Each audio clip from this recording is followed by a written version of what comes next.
Please have a seat. एक तरफ है जो आने वाली जनरेशन है और एक तरफ है जो अभी करंट जनरेशन है।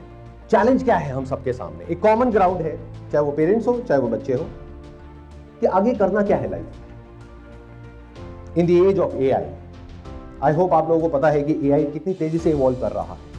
अब जो चैट जीपीटी का लेटेस्ट वर्जन है, दैट इज O1, उसके अंदर रीजनिंग कैपेबिलिटीज आ गई। Do we understand the magnitude of this? उनमें इतनी कैपेबिलिटीज है कि वो खुद सोच सकते हैं और सोच करके प्रॉब्लम्स का सॉल्यूशन निकाल सकते हैं। सो इस एज में एजुकेशन का क्या रोल है? कौन से करियर बचेंगे और कौन से करियर खत्म हो जाएंगे? कैसे आप सर्वाइव करो? क्योंकि we are sitting on the cusp of the biggest ever revolution in the history of mankind. So इस सेशन को शुरू यहां से करते हैं। What is critical thinking? Critical thinking में एक बहुत बड़ा रोल है एविडेंस का। तो without evidence, without understanding what the problem is, if you're just constantly thinking about the solution or the problem, that is overthinking. That is not critical thinking. But once you understand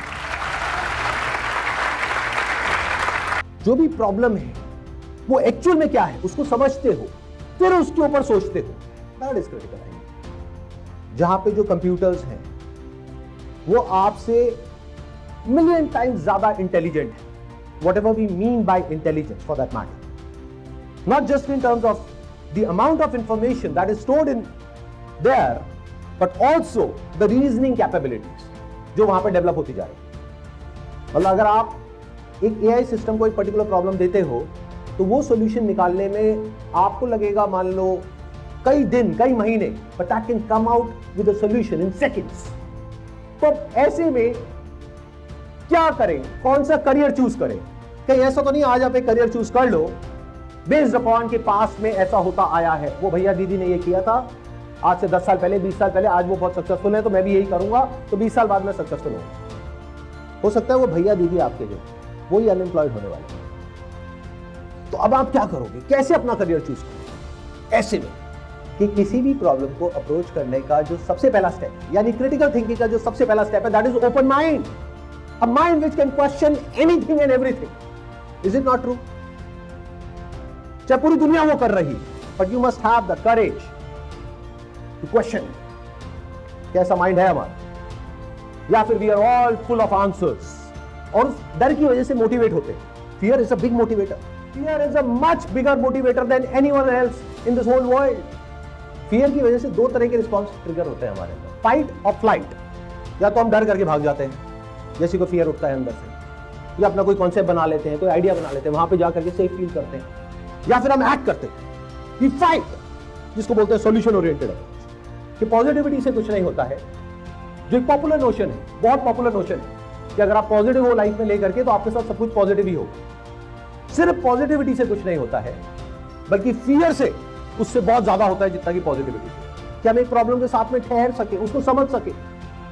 for example, let me give you real life practical example. एक है जो बच्चा बहुत ही positive है, मैं तो top करूंगा, मेरे 90% आ जाएंगे, पूरे साल पॉजिटिव है, लेकिन जब करने की बारी आती है तो कुछ नहीं कर रहा। एक है जो डरा हुआ है और वो डर उसको भगा रहा है। तो फियर इज नॉट बैड, जिसको हम बैड समझते हैं, ठप्पा लगाते हैं। In fact in this entire universe nothing is good और बैड। इस प्रॉब्लम को अप्रोच करने के दो तरीके हैं हमारे पास कि क्या करियर चूज करें। एक कि हम पॉजिटिव हो जाए कि पास्ट में कुछ ऐसा हुआ तो उसके बेस पे फ्यूचर में भी कुछ अच्छा ही होगा, या फिर हमारे साथ में सब कुछ अच्छा होगा, हम बहुत पॉजिटिव है लाइफ को लेकर, उससे कुछ होता है क्या? या फिर हम देखिए एक्चुअल में क्या हो रहा है। हो सकता है इस बार जो हो रहा है वो पास्ट में जो भी कुछ हुआ है उससे बिल्कुल अलग है, बट हम उसको इंटरप्रेट कर रहे हैं बेस्ड अपॉन पास्ट। जैसे पास्ट में क्या हुआ, टाइपराइटर्स होते थे, कंप्यूटर्स आए, लोग डरे कि हमारी जॉब चली जाएगी, लेकिन जॉब गई नहीं। जिन्होंने कंप्यूटर सीखा वो टाइपराइटर से कंप्यूटर्स पे शिफ्ट हो गए, माइग्रेट हो गए। मेरा जो सर्कल है, सर्कल इन द सेंस जो सोशल सर्कल है, उसमें जितनी भी टॉप कंपनीज है इंडिया की, उसके फाउंडर्स हैं, को फाउंडर्स हैं, सीईओज हैं। तो I know what is actually happening behind the camera. कुछ बहुत बड़ा हो रहा है। इस सेशन के बाद में कुछ बदलेगा क्या? लेकिन अगर आपने ध्यान से मेरी बातों को सुन लिया तो क्या होगा? आप डर जाओगे। अगर नहीं सुना तो वही करते रहोगे जो कर रहे हो, यानी 5 मिनट के लिए जाओगे इंस्टाग्राम पे, यूट्यूब पे, यहाँ पे वहाँ पे, और 5 घंटे हो जाएंगे, पता ही नहीं लगेगा टाइम कैसे निकल गया। बहुत इंपॉर्टेंट एक क्रॉस रोड पे हम खड़े हैं, एक बहुत इंपॉर्टेंट पॉइंट पर है हम। एक कि मैं आपको रिक्रूट करूं फॉर डूइंग सम टास्क, तो क्या मैं 100 एम्प्लॉइज रिक्रूट करूंगा या फिर 100 एआई एजेंट्स रिक्रूट करूंगा? तो मैं कुछ लोगों को रिक्रूट करूंगा जिनको कि उन एआई एजेंट्स को मैनेज करना आता हो, बाकी मैं सारा काम एआई से कर रहा हूं। तो मीडियोक्रिटी कहां बचेगी आने वाले टाइम में? मीडियोकर सोच वाले लोगों के लिए कोई जगह बचने वाली नहीं है। This is a fact. You have to go yourself and do research on कि इस वक्त सिलिकॉन वैली में क्या हो रहा है। We have got no clue, no idea. तो क्रिटिकल थिंकिंग का सबसे पहला पार्ट क्या हुआ? Have an open mind. अपने आप सोशल मीडिया का जो एल्गोरिथम है आपको कुछ ना कुछ दिखाता रहेगा, you will become more and more addicted. सोचने की, समझने की कैपेबिलिटीज खत्म हो जाएगी, प्रॉब्लम्स के साथ ठहरने की कैपेबिलिटीज खत्म हो जाएगी। मतलब you will become a mediocre person who is much inferior to a machine which has got reasoning capabilities. The future में you will be replaced by a machine. So be aware of that, collect that data, collect that information. वहां से आपके अंदर एक डर पैदा होगा कि जो आने वाली दुनिया है ये वैसी नहीं है जैसी पास्ट में थी, उससे बहुत अलग है। तो मुझे उसके लिए अपने आप को तैयार करना है। ये दुनिया वैसी नहीं है जैसी अभी आपको यहां पर लग रही है स्कूल में। बाहर निकलोगे तो समझ आएगा। This is a very mean place. अभी आप एक बहुत सिक्योर और सेफ एनवायरनमेंट में, पेरेंट्स एक तरफ से आपको प्रोटेक्ट कर रहे हैं, एक तरफ से स्कूल ने प्रोटेक्ट किया हुआ है। बाहर निकलोगे तब पता लगेगा असलियत क्या है। अगर काम के हो तो कंपनी के अंदर हो, नहीं हो तो बाहर हो, किसी ने ठेका नहीं लिया आपका। That's the fact of this world. कि अगर कंपनीज हर साल के 50 लाख लोगों को रिक्रूट कर रही थी तो अब सिर्फ 5 लाख लोगों को करेगी, बाकी काम यही से करवाएगी। तो कहीं न्यूज में आएगा ही नहीं क्योंकि किसी को निकाला नहीं। तो आप करोगे क्या? स्कूल खत्म, कॉलेज खत्म तो पढ़ाई खत्म, वो टाइम गया। Now you need to be a constant learner. ये फ्यूचर होता क्या है? What is future? This is part of critical thinking. ध्यान से समझना। जब भी कंफ्यूजन हो, व्हाई से हटके, हाउ से हटके व्हाट पे आ जाओ।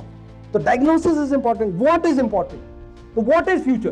That's the question. Future present से निकलता है, there is no other way. हमें क्या करना है? पहले एक्चुअल में अवेयर होना है। Ignorance is not bliss. जिसने भी कहा है गलत कहा है। Ignorance is foolishness. You need to have knowledge of whatever is going on. तो समझो बिजनेस लेवल पे क्या क्या हो रहा है। That's how the world is going to shape up in future. Let this fear burn within you. This will motivate you to learn, to run, to achieve, to do something big in your life. There is no other way. नहीं तो अपने comfort zone में बैठे रहोगे इस imagination में कि नहीं सब कुछ बढ़िया है, सब कुछ बढ़िया होने वाला है, अच्छा सोचो अच्छा होगा। बकवास। You are inspired, you are saying no I need to be constantly updated, क्योंकि इस बार मेरा कंपटीशन किसी इंसान से नहीं है, मशीन से। कौन बताएगा आपको? आपको खुद सीखना पड़ेगा। That's the future. वैल्यू किस चीज की होगी? एक ऐसे इंसान की जिसके अंदर कैपेबिलिटी हो, अडेप्टेबिलिटी हो, क्यूरियोसिटी हो, ओपन माइंडेडनेस हो, जो कॉन्स्टेंट लर्नर हो, एक्सप्लोरर हो, सॉल्यूशन ओरिएंटेड इंसान हो, जिसको एक कंपनी से निकालो उसको पता है कि कोई बात नहीं, मैं ये अपनी स्किल को अपग्रेड करके, सीख करके फटाफट से कहीं और जा सकता हूं, अपने आप को रीसेट कर सकता हूं, अपने आप को रीबूट कर सकता हूं, पूरी तरीके से अपने आप को बदल सकता हूं। तो अगर ऐसा आपका माइंडसेट है तो फ्यूचर में आप वैल्यूएबल हो इस सोसाइटी के लिए, इस दुनिया के लिए और कंपनीज के लिए, कॉर्पोरेट वर्ल्ड के लिए, even for that matter business world के लिए। If you have this kind of a mindset, otherwise you're going to be out of job and out of business. That's all what I have got to say.